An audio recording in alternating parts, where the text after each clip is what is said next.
صبح جب انسان اٹھتا ہے وہ جنابت کی حالت میں ہو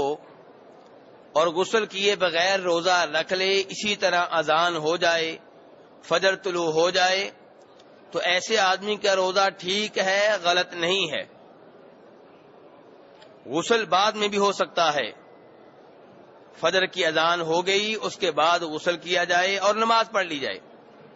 لیکن جب روزہ رکھا گیا اس وقت روزے دار جنابت کی حالت میں تھا، غسل نہیں کیا تھا، تو ایسے آدمی کا روزہ ٹھیک ہے، فاسد نہیں ہے، باطل نہیں ہے۔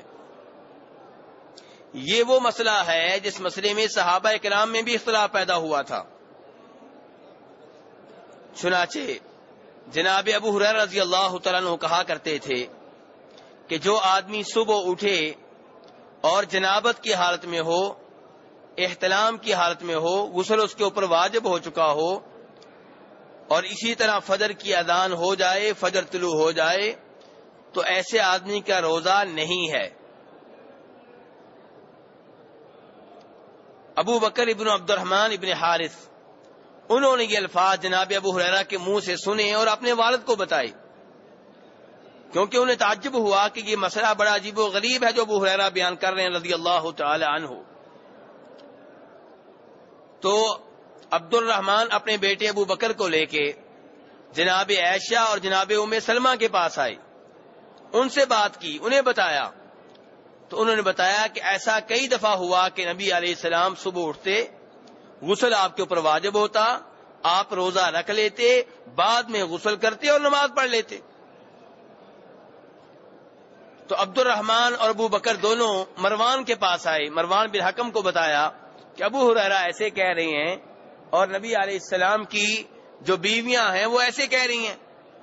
تو ابو ہریرہ رضی اللہ عنہ کا یہ مسلک تھا، ان کا یہ موقف تھا۔ مروان کو پتا چلا تو مروان نے عبد الرحمن سے کہا کہ تم یہ حدیث سن کر آ رہے ہو، امہات المومنین سے ابو ہریرہ کو جا کے بتاؤ۔ تو جناب ابو ہریرہ کو یہ حدیث بتائی گئی تو انہوں نے کہا کہ اگر امہات المؤمنین جناب عائشہ ام سلمہ ایسے کہہ رہی ہیں تو پھر مسئلہ ایسے ہی ہوگا، میں نے یہ مسئلہ کسی اور سے سنا تھا، نبی علیہ السلام سے نہیں سنا تھا۔ یہاں سے ایک تو ہمیں یہ معلوم ہوا کہ جناب ابو ہریرہ کو غلط فہمی ہوئی، اور وہ صحابی ہیں، چھوٹے صحابی نہیں، بہت بڑے صحابی ہیں اور فقیہ ہیں، عالم دین ہیں۔ ادھر بھی صحابہ کرام ہیں جناب عائشہ ام سلمہ، لیکن جناب عائشہ ام سلمہ کی بات مانی گئی کیونکہ انہوں نے نبی علیہ السلام کا حوالہ دیا ہے۔